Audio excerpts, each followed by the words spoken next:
Hello, this is Jane, and for the next hour, I'll be reading from the June 11 issue of the Toronto Star on the Niagara Frontier Radio Reading Service.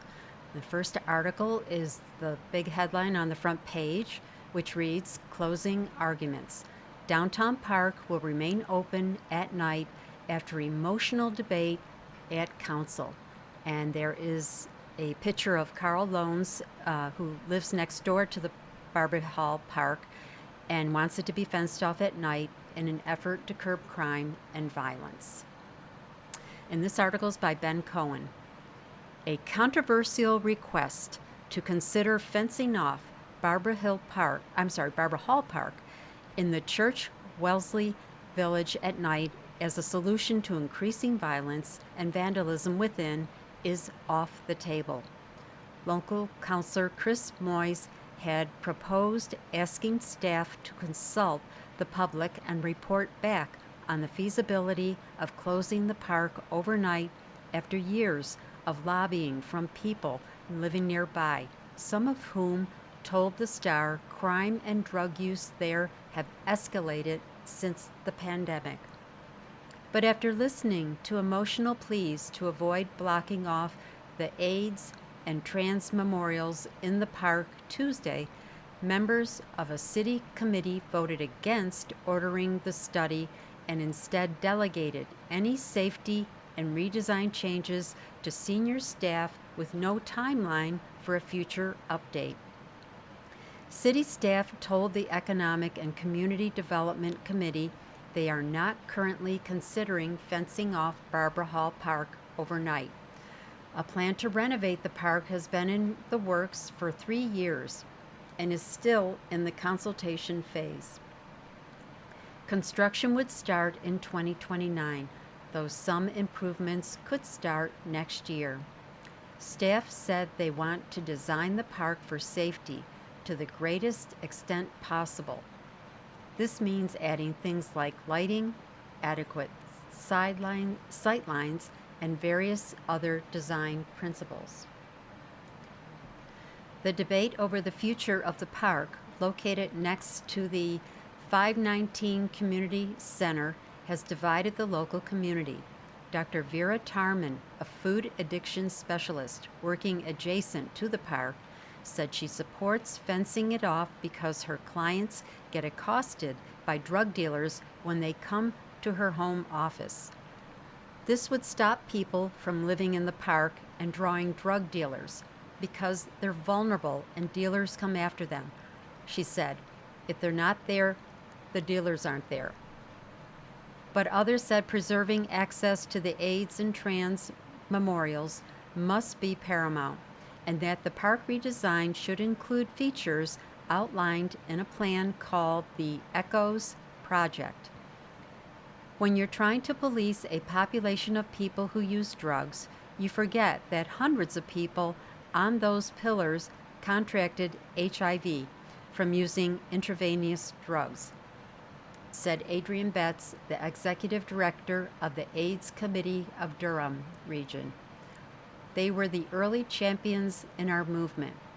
Betts choked back tears as he described visiting the memorial at night after trips into the city. His best friend, his first 3 boyfriends, his roommate, every man he worked with at the AIDS Foundation in his 20s, all their names are engraved into the stone pillars in the park. You're gonna lock me out? He asked. No, shame on you, I'll climb the fence. Moyes told his fellow counselors he had only wanted to help, and he didn't understand how the narrative shifted against him, painting him as a villain. I don't know what other steps to take, he said. I'm at a loss, quite frankly. I'm going to leave it in the hands of my colleagues to find a way forward. Clearly, when I make suggestions, somehow I'm the bad person here. Carl Loans, who lives next door to the park, said he was disappointed with the outcome. I wouldn't expect anybody who doesn't live in our community to understand the importance of gating off the park at night, he said. I guess the next question is, do they have a better idea? They will now be held accountable for the actions that take place in the park. Councilor Alejandra Bravo from Davenport, who chairs the committee, said any changes to Barbara Hall Park require careful attention and must be handled by senior staff. Public park redesigns are not typically approved by council.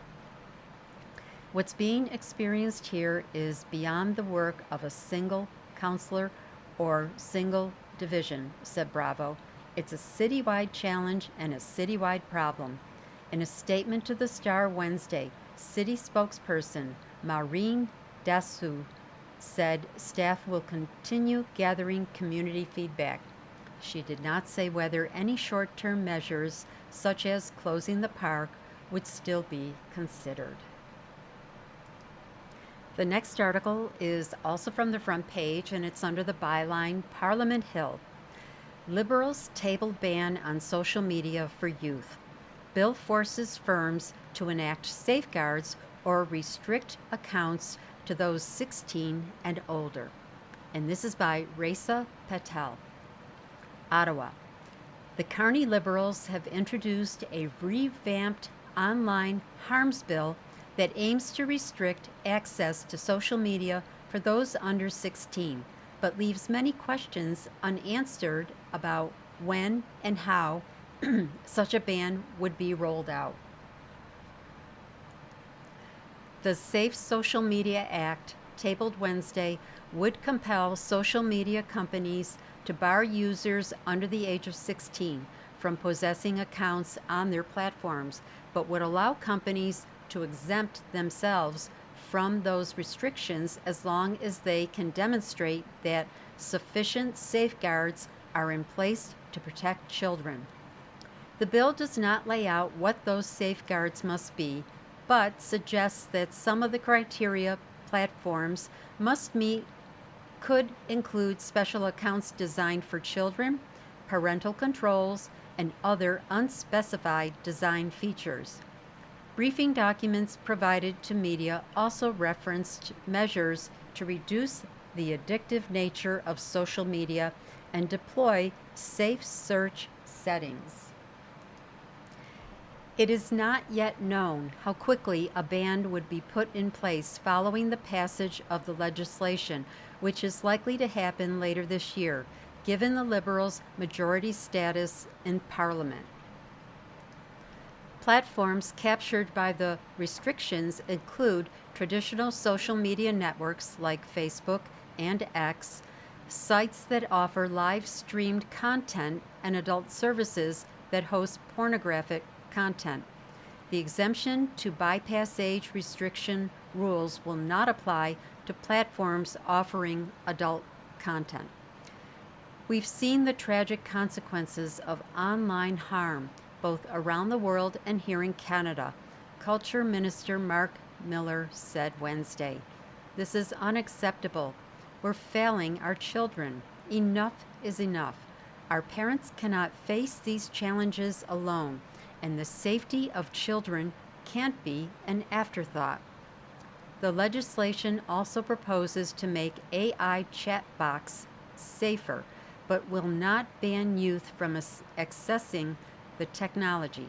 The AI tools are not counted as a form of private communications, which are not subject to any of the requirements laid out in the bill. Instead of a ban, AI companies must curb the risk of chatbots conveying harmful information, implement crisis protocols when users share concerning content, and reduce the chances of the tool engaging in harmful behavior. Social media platforms will also face similar regulations, such as improving how users can flag concerning content, being more transparent about the risks posed by their services, and labeling all artificially generated content.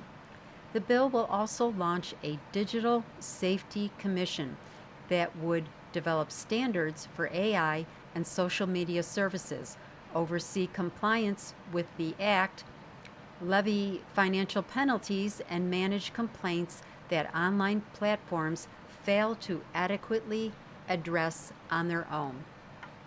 The bill comes amid renewed calls from experts and children's rights groups for stronger safeguards and tougher accountability mechanisms for social media companies to protect young Canadians from the dangers of online spaces. Meta and Google said Wednesday evening they were assessing the legislation. Online safety is a shared responsibility, and we've invested heavily in industry-leading protections that help keep Canadians safe when using our products and services, a Google spokesperson said in a statement. A spokesperson for Meta said social media bans are counterproductive, but we are encouraged that the government appears to recognize that online services that provide teens with sufficient safeguards, like we've done with teen accounts and for teens' conversations with AIs, provide real value to young people.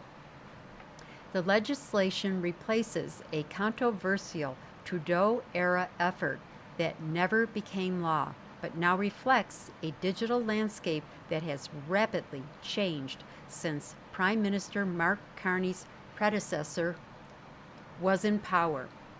Countries around the world have begun implementing and pursuing youth social media bans, while widespread AI use has prompted demands for chatbot crackdowns, particularly in Canada, after it emerged that the person responsible for the Tumbler Ridge mass shooting had been flagged while using the technology months before the attack.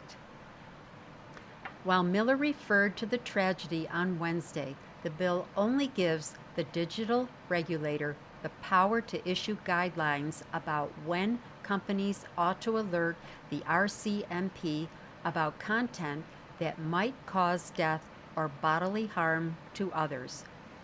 Explaining why he didn't apply youth restrictions to chatbots, the minister said the harms posed by AI tools are not as well understood as those created by social media.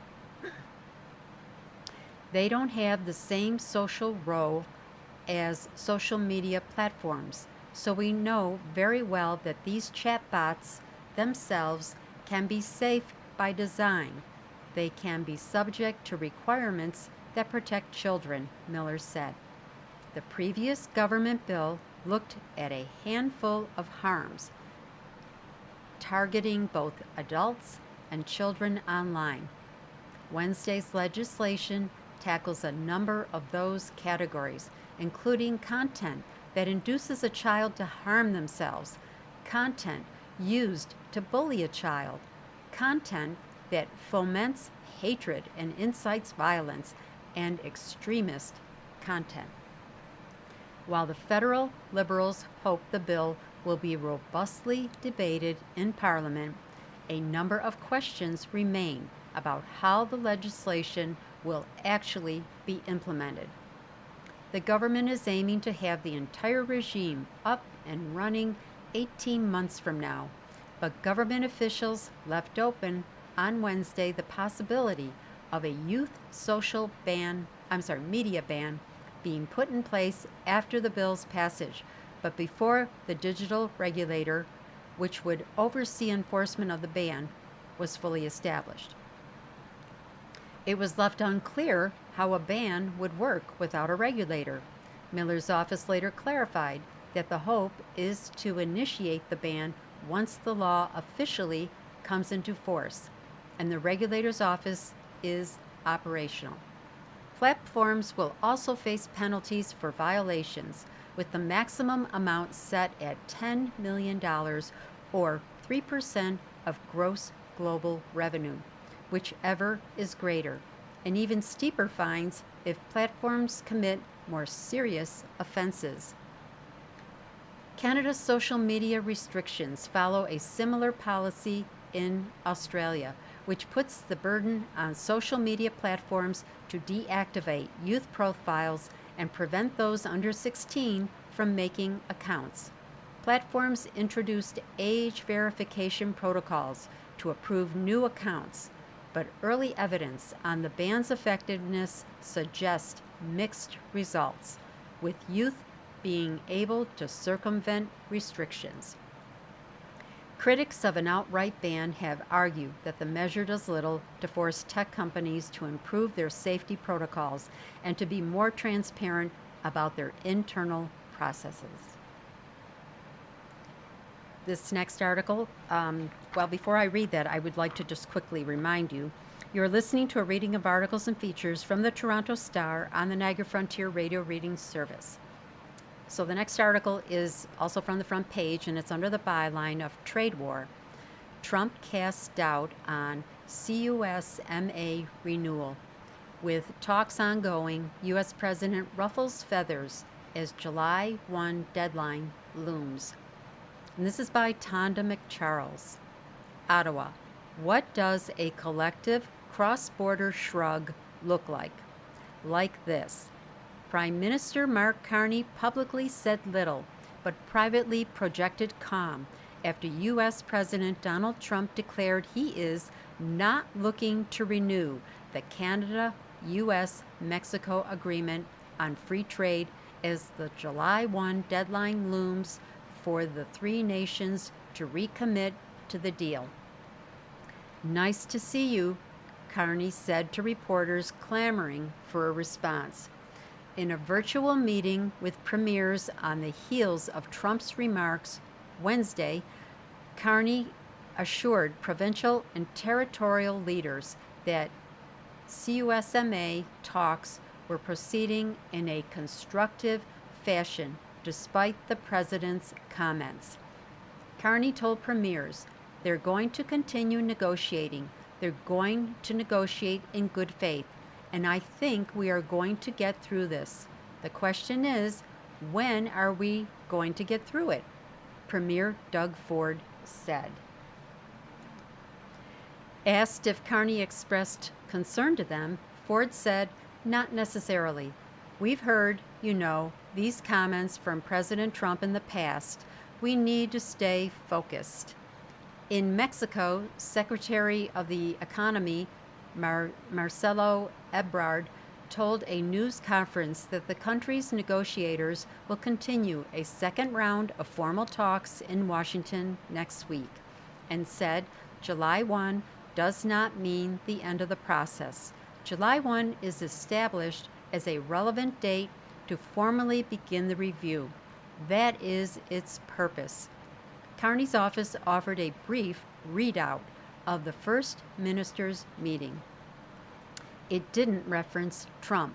It said Carney updated premiers on ongoing trade talks with U.S. counterparts. It gave no hint those talks are in any kind of jeopardy, and it underscored the Liberal government's carry-on approach, saying Carney is committed to protecting Canadian workers and businesses and providing certainty to investors, and reaffirmed the importance of a united Team Canada approach.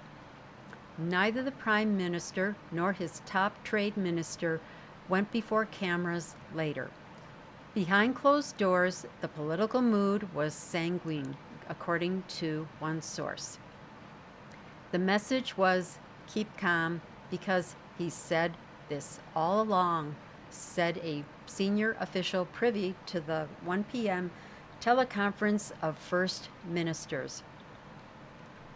Sources speaking confidentially in order to recount internal deliberations said the premiers took it in stride because they know Trump is prone to hyperbolic public negotiations. At least he's not saying he would rip it up altogether, the officials said of CUSMA. Trump's latest offhand diss of the cross-border trade deal came when a reporter in the Oval Office asked the president how confident he is the free trade pact would be renewed by July 1. and what more Canada could do. Well, I'm not looking to renew it, the president flatly replied. With U.S. trade negotiators in formal talks with Mexico and in separate, though apparently less formal, talks with Canada, Trump went on to reprise his long-standing criticism of the original North American Free Trade Agreement, that's NAFTA, which he signed in 2018 and brought into force in 2020. He said it did one thing that I loved. After 6 years, it comes up for renewal. I don't know that I'm going to renew it because, to be honest with you, the United States does much better, Trump said, adding, we don't need anything that Canada has. We don't need anything that Mexico has. But they need everything that we have, and they should have treated us better. Trump then said the current CUSMA is a great deal for one reason. It gave the right to terminate, suggesting he could one day threaten a complete withdrawal from the deal. I made it, but I had the right to terminate. And you know, with NAFTA, we didn't have the right to terminate. One alternative under CUSMA is that all three partners can agree on July 1 to move to annual reviews while they attempt to continue to renegotiate the terms. Any party can withdraw upon giving 6 months' notice. Brian Clow, a senior Canada-U.S. advisor to former Prime Minister Justin Trudeau throughout Trump's first term, said, it's completely predictable and expected to hear this from the president. Trump, Clow said, regards himself as a master negotiator and is going to keep the pressure on. It is also to a certain extent a genuine reflection of how he feels about the deal, he added. Clow, who is now a private sector trade consultant, suggested the risk that the U.S. would pull out of the trade deal altogether is very low.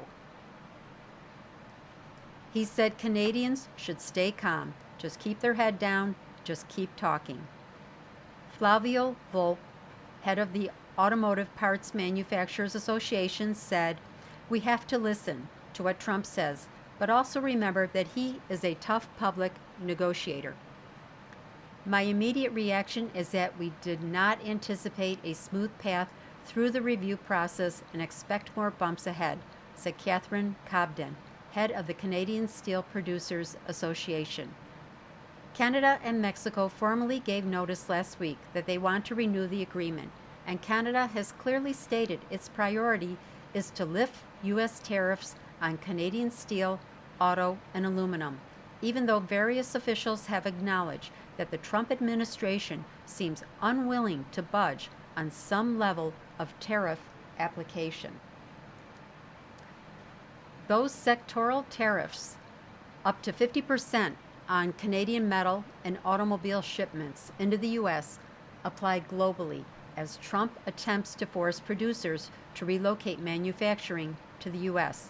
I think we'll see all sorts of ups and downs between now and July 1, said Conservative MP Randy Hoback, who said it is difficult to comment since the government has not briefed the opposition on the status of trade negotiations. But you know, at the end of the day, I think Canadians, Americans, consumers for sure, and American manufacturers want to see a good deal. So it's important to everybody. The next article is titled, TTC Taking Aim at Anti-Social Behavior, and this is by Xavier Mesquita. On Wednesday, TTC Chair Jamal Myers provided a demonstration of the transit agency's automated voice alerting system, the latest safety initiative coming soon to all subway stations. If someone is caught engaging in antisocial behavior, he said, such as smoking or graffiti, a voice over the station's PA system will tell them to stop and threaten to call police. Myers said that the system, known as SAM, that's capital SAM, was being rolled out to make you feel safe and protected. A news release issued the same day said that the system-wide rollout followed successful pilots at Kennedy and Eglinton stations, which had been ongoing since April. SAM enables transit control dispatchers to issue real-time live audio messages directly into subway stations and platforms in response to safety concerns, the release said, adding that the technology could respond to reports from CCTV observations as well as the Safe TTC app. It sends our eyes and ears across the city, Myers said in a Wednesday press conference at Kennedy Station. Smiling, Myers instructed a suited man to pretend to smoke his cigarette before taking a picture of the man and reporting him on the app. 10 seconds later, an announcement could be heard instructing the individual to stop smoking immediately and threatening that police would be dispatched if they failed to comply. When a concern is flagged, a dispatcher can immediately address the behavior through the station's PA system and, where needed, dispatch law enforcement, a Wednesday news release read. It further noted that SAM would allow for safety response without requiring an officer to be present at every location. TTC staff will monitor station activity through cameras and deliver real-time announcements. More than 32,000 cameras now operate in the TTC.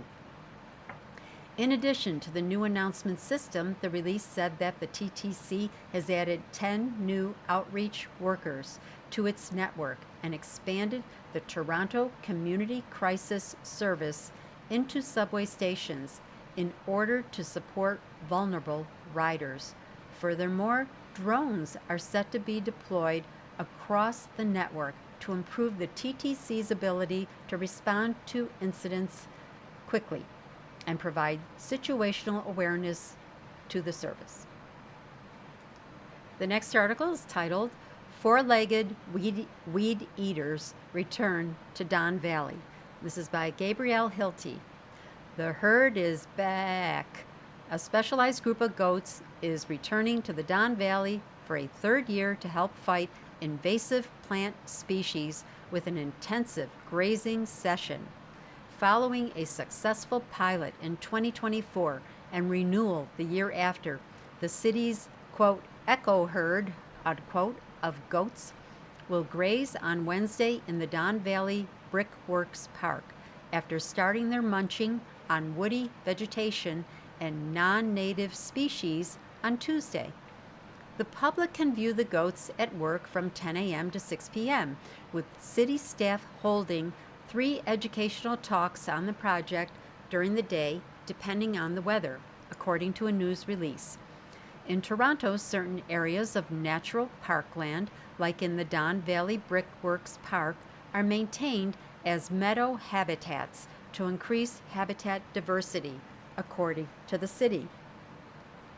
Unmanaged meadows would typically turn into forest with the encroaching of woody species, or see invasive species like buckthorn or dog strangling vine take over and decrease species and habitat diversity.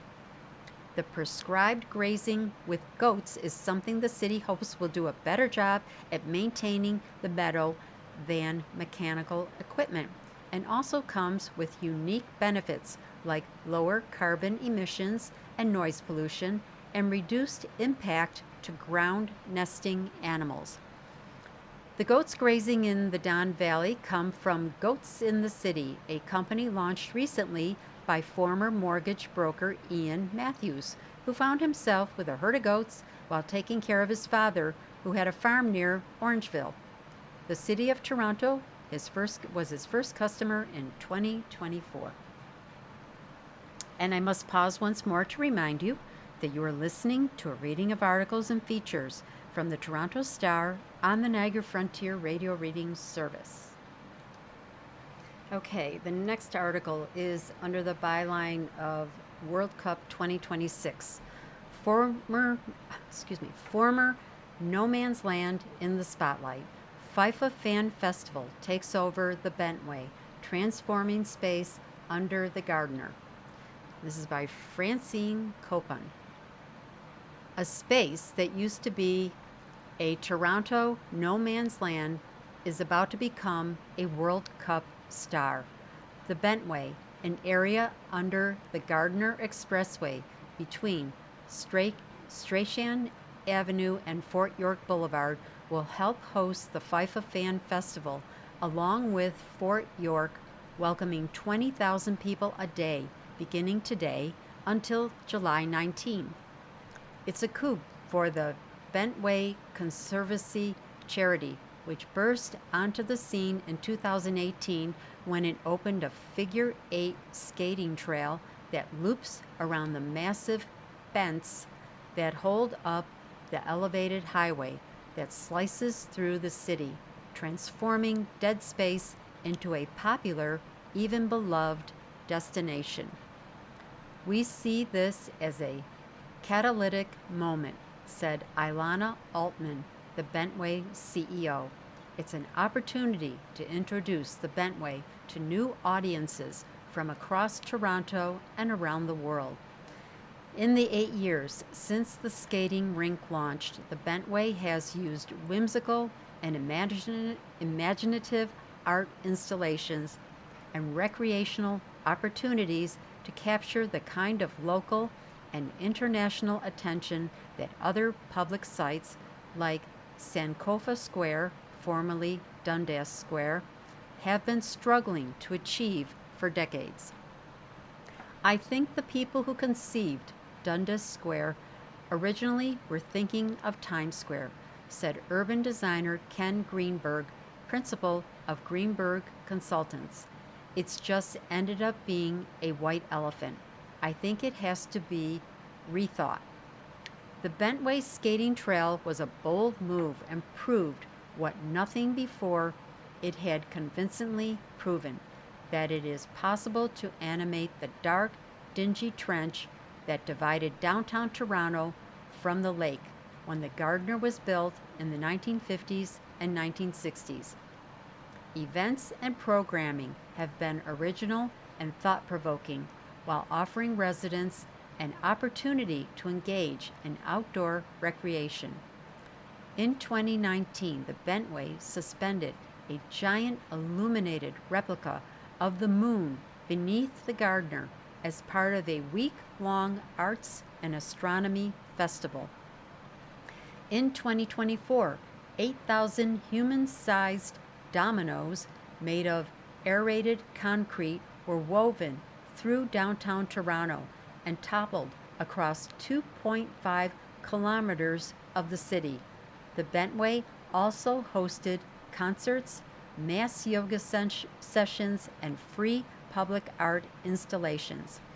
In partnership with city staff, it has developed a coherent civic plan for the entire 7-kilometer stretch under the downtown portion of the Gardner, from Dufferin Street to the Don Valley Parkway, to be undertaken alongside the Gardner Rehabilitation Project. People are now gravitating to the Bentway because of that element of surprise and wonder and playfulness, said Greenberg, who worked closely with the organization in its early years. It suddenly takes a part of the city that everybody thinks they know, and they see it completely differently. One of the central ideas of the Bentway is to break art out of institutions, make it free, and position artists as city builders by asking them not only to engage on issues like the importance of shade in the public realm, but to propose solutions as the city heats up. They become part of a city building team alongside policy drivers and planners, said Altman. And I think that's unique. The Bentway offices are on Fort York Boulevard between BMO Field and Rogers Center. After a Jays game, you see everybody in their blue hats going one way, and when it's a TFC game, everyone in red scarves is going the other way, said Altman, adding that it's provided them with insight. We've begun to understand patterns of fandom in new ways and what types of spaces and experiences are best to complement the sports experience. The charity has been at work with the city for 2 years on the Fan Festival site, which will offer live entertainment, soccer match broadcasts, more than 30 food vendors. The Bentway's offerings will include fan tutorials on dancing, like professional soccer players who have scored a goal, furniture that incorporates soccer balls, and an art installation along the Bents.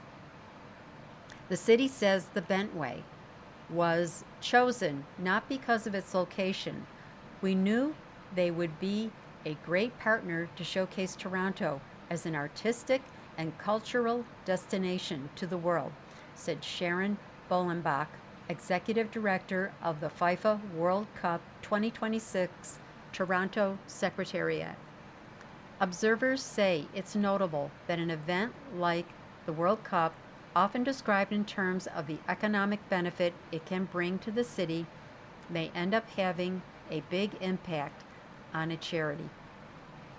They generally speak about things like hotel rooms, restaurant bookings, car bookings, etc., said Bruce McDonald, President and CEO of Imagine Canada, an organization that supports Canadian charities and nonprofit. They don't often talk about the opportunity for an economic ripple effect for charities and nonprofit. For the Bentway Conservancy to have both people from Toronto and around the world visit, its unique space bodes well for its future in terms of both awareness and potential future support. Visual artist Caitlin Tagubayo designed the images that will bring printed on vinyl and wrapped in 8-foot-tall sections around the Bents inside the Fan Festival site and a work titled Make the World Go Around. People say money makes the world go around, said Tagubayo, whose images depict people meeting to dance and roller skate. To me, it's community that helps the world go around. It's being able to be with people and to enjoy things together with people. And this next article is also under that byline of the World Cup. And the title is Toronto may be short millions in funding costs. City also under fire for reselling tickets at higher prices. And this is by Ben Spur. Toronto won't say whether it has filled a multi-million-dollar shortfall in its World Cup hosting budget, with kickoff for the global soccer tournament just hours away. Meanwhile, the municipality and its mayor are facing criticism over one of the strategies it has used to raise funds for the games, reselling highly sought-after match tickets at a profit. A city official didn't directly answer Wednesday when asked if Toronto has raised enough money to fill the $5 million budget gap, which is attributed to higher than expected costs for the tournament's fan festival. Chief Financial Officer Stephen Conforti would only say in a statement that staff continue to review revenue and expenditure projections for the games. A final accounting will be provided following the tournament, he said. The Fan Festival at Fort York and the Bentway begins Thursday, coinciding with the World Cup's opening match in Mexico City. Toronto, one of 16 host cities in Canada, Mexico, and the U.S., will hold the first of its 6 games on Friday. If Toronto does come up with the funds through new sponsorships or other means, it will have left it down to the wire. Asked about the spending gap last Friday, Toronto's executive director of the World Cup Secretariat, Sharon Bolenbach, said staff were still working on that. Bolenbach told reporters that staff are managing the budget daily and have found savings in some areas, allowing them to reallocate spending within the existing budget. Toronto plans to spend $380 million on the World Cup, with the federal and provincial governments picking up a little more than half of that bill. The $5 million shortfall was created when Chow and council reversed plans to charge for general admission to the fan festival. The plan was expected to help cover $9 million in unexpected festival costs, but faced backlash because it was originally billed as free. The festival, which runs for 22 days, is expected to cost about $25 million. As the games approach, Chow and the city have faced renewed scrutiny over a plan first approved by council in March 2025 to buy up hospitality packages at BMO Field and resell them. Under their agreements with FIFA, host cities had the option to buy 1.5% of tickets to each local match before they went on sale to the public to help with fundraising. Council approved spending $10.7 million on the packages last spring, and in December voted to buy the full allocation of about 3,500 tickets. The 2026 budget included an additional $4.6 million for the program. According to a staff report, the sale of the packages, which included suites, lounges, and tickets to the games, is a key component of the city's strategy to raise money for the World Cup. The city said Wednesday it had sold more than 450 of the packages. Tickets weren't sold individually, and that the program had demonstrated strong financial performance to date. Fewer than 70 of the tickets the city bought remain unsold, but a spokesperson wouldn't say how much money had been raised. The packages were promoted to corporations, members of soccer clubs, the communities of the countries playing in Toronto, and to the public, according to the city. Councillor Brad Bradford, Beaches East York, who is challenging Chow in the October 26 mayoral election, released a video accusing her of scalping tickets and driving up prices for would-be matchgoers. He contrasted Toronto's approach to that of New York City's, where Mayor Zoran Mamdani has spearheaded an effort to give out $50 tickets to 1,000 lucky residents. In Toronto, Mayor Chow used your taxpayer dollars to buy 3,500 World Cup tickets and sell them to corporations which priced out regular fans, Bradford said. Bradford didn't voice objections to the ticket reselling plan when it came before the council. It passed without debate. Chow has defended the plan as sound financial planning and insists the city isn't forcing up prices because the hospitality packages include perks that made them more valuable on resale. The mayor's office said the resale strategy was part of Chow's commitment not to spend property taxes on Toronto's $180 million portion of the hosting costs. Instead, the city plans to use revenue from increased hotel taxes, reserves, commercial rights sales, and fundraising. And before I move to the next article, I must pause and remind you that you are listening to a reading of articles and features from the Toronto Star on the Niagara Frontier radio reading service. The next article is under the byline of Northern Ontario. OPP identify man charged in death of constable. 18-year-old faces 6 charges, including first-degree murder. And this is by Xavier Mesquita.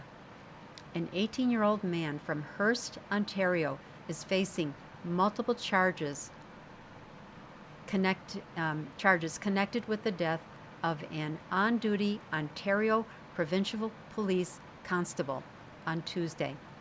In a news release Wednesday morning, the OPP said that Justin Verano is facing 6 charges, including first-degree murder, flight from police, and dangerous operation of a motor vehicle. The accused remains in custody and is due to appear in court on Wednesday. Taryn Bali died while conducting an investigation with members of the James Bay OPP detachment near Hearst, 600 kilometers northwest of Sudbury, police said. Bali was 29 years old. OPP Association President David Sabatini told the Star. The officers were attempting to stop a vehicle as part of an ongoing investigation in the area of Kendall Concession Road 7 and Concession Road 6 at about 12:30 p.m. when one of the officers was seriously injured after being struck and later pronounced dead, according to the release. The officer was identified as Bali, a member of the OPP assigned to the Dufferin Detachment, who was on deployment with the James Bay unit Tuesday. In Canada, an automatic first-degree murder charge is laid if the victim is an on-duty police officer, irrespective of whether a murder is planned and deliberate on the part of any person, according to the criminal code. The accused had fled earlier from a hospital where he was being assessed under the Mental Health Act, according to Carrick.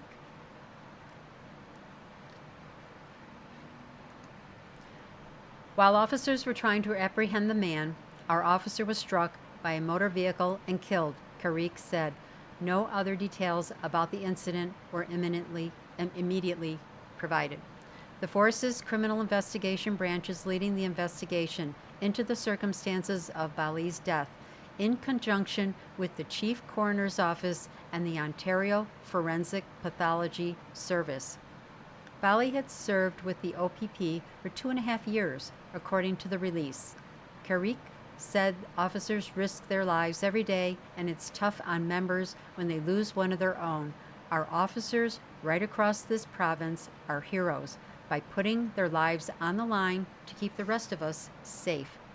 Sabatini was at the Dufferin Detachment Tuesday evening and said officers are still coming to terms with Bali's death. Bali is the second on-duty OPP officer killed in the last 6 weeks, following Sergeant Brandon Malcolm's death in a motorcycle crash on Highway 401 in Cobourg, Ontario, on April 27. Malcolm was 33 years old.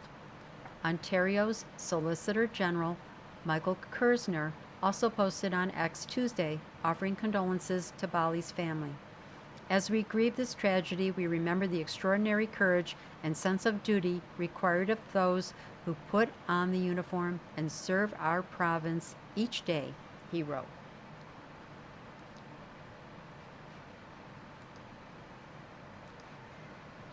And the next article is under the U.S. trade war. Ontario, Pennsylvania deepened ties. Premier Ford and Governor Shapiro agreed to increase cooperation amid Trump's anti-trade rhetoric. And this is by Rob Ferguson and Robert Benzie. As U.S. President Donald Trump saber rattles on trade, Premier Doug Ford and Pennsylvania Governor Josh Shapiro have inked a deal to work more closely together. Ford met Wednesday with Shapiro, a potential 2028 Democratic presidential contender, to sign a 6-page memorandum of understanding the governor said would deepen the work already taking place between the two jurisdictions. I know that to many Canadians, the United States does not feel very welcoming right now, he added. I get that, given the reckless and disrespectful rhetoric coming from our president. hear me on this. I respect Canadian sovereignty. Unusually for such a meeting, the Premier personally greeted the Governor by the grand staircase at Queen's Park for the benefit of media cameras. Prior to his arrival, a reporter pointed out to Ford that Shapiro could be the next U.S. president. 100%, replied the Premier, who has met with the Governor before. The goal of the accord is to increase strategic cooperation on energy, including more electricity generation and transmission, critical minerals, manufacturing, agriculture, artificial intelligence, life sciences, forestry, and the Great Lakes. Pennsylvania has 124 kilometers of shoreline along Lake Erie. I'm excited by our agreement to explore increased cross-border energy trade and take advantage of Ontario's historic investments to build and expand nuclear power generation, said Ford, who hopes to export surplus electricity. Ontario has signed similar agreements with 7 other states: New York, Michigan, Illinois, Indiana, New Jersey, Maryland, and Nevada. The two-way trade between Ontario and Pennsylvania was worth $20.5 billion, that's in Canadian, last year, with Ontario being Pennsylvania's top export customer. But Shapiro noted the Trump trade war has trimmed his state's trade with Canada by about $500 million US dollars, or almost 700 million Canadian. All that chaos at the federal level in the United States is making us all worse off, he said. The confab came hours after Trump suggested his country may not renew the Canada-US-Mexico Agreement, CUSMA, on July 1. We don't need anything that Canada has, we don't need anything that Mexico has, but they need everything we have, he said, and they should have to treat us better. Ford's meeting with Shapiro followed a virtual meeting with premiers where Prime Minister Mark Carney briefed them on the state of the CUSMA talks. Just back from a 2-day trip to Washington, Ford told reporters he repeated his Fortress North America pitch to policymakers and stressed the need for a mutually beneficial trade deal. When you have uncertainty, investment gets stalled, jobs get stalled. New Democrat leader Marit Stiles called the premier's trip a glorified photo op with little to show for it. Doug Ford's Captain Canada peacocking isn't fooling the people back home, Stiles said in a statement. Shapiro is up for re-election as governor in November and is favored in the polls. He's been stumping for his favorite Democratic candidates in congressional primaries across the state of 13 million to boost the party's odds of having more control in Washington following the midterms. The goal is to flip 4 Republican seats. Shapiro, for his part, is coy about presidential ambitions for 2028. The only thing I'm focused on is beating my opponent for governor and helping other Democrats get elected here and sending a clear message to Donald Trump that the chaos, cruelty, and corruption that he's been engaged in is not something that we support here in Pennsylvania, he said recently. And the next article is under the byline of courts. Teens plead guilty in shooting rampage, drove stolen vehicles, opened fire on several locations. Tow truck driver killed in July 2024. And this is by Betsy Powell. Film it, record it, and just hit those 3 doors are among the phrases 3 teenagers captured on their cell phones as they carried out a shooting rampage across the Toronto area in the summer of 2024 that left a 28-year-old tow truck driver dead. On Wednesday, RR and KA, who were facing first-degree murder charges, instead pleaded guilty to multiple counts of reckless discharge of a firearm and accessory after the fact to reckless discharge of a firearm. They were both 15 at the time. The alleged killer, AP, remains before the courts. The Crown and defense have agreed the pair will face the maximum sentence allowed under the Youth Criminal Justice Act, 3 years in prison, though there's a dispute on how much credit they should be given for the time they've spent in custody. The teens cannot be identified under the Youth Criminal Justice Act. They were referred to by initials in court. The first half of 2024 saw a significant spike in the number of tow truck-related shootings and discharges that police attributed to an ongoing territorial dispute involving a small segment of the industry. However, none of that was mentioned at Wednesday's court proceeding. At the time of the arrest, a police source told the Star it's believed the teens were hired to do the shootings by unknown persons. Again, the motive was not included in the agreed statement of facts read in court. Instead, it traced the trio's movements over 48 hours in late June 2024 as they drove through Richmond Hill and Scarborough in stolen vehicles, opening fire on a string of locations: 2 cinemas, 2 auto body shops, a towing company, a takeout restaurant, an elementary school, and a cannabis dispensary. Several shootings occurred late at night, and despite the proximity to residential neighborhoods, no one was injured. Some of the gunfire, however, occurred in daylight and resulted in near misses. When KA shot out the front glass of a takeout restaurant, 2 bystanders were walking nearby and employees were inside.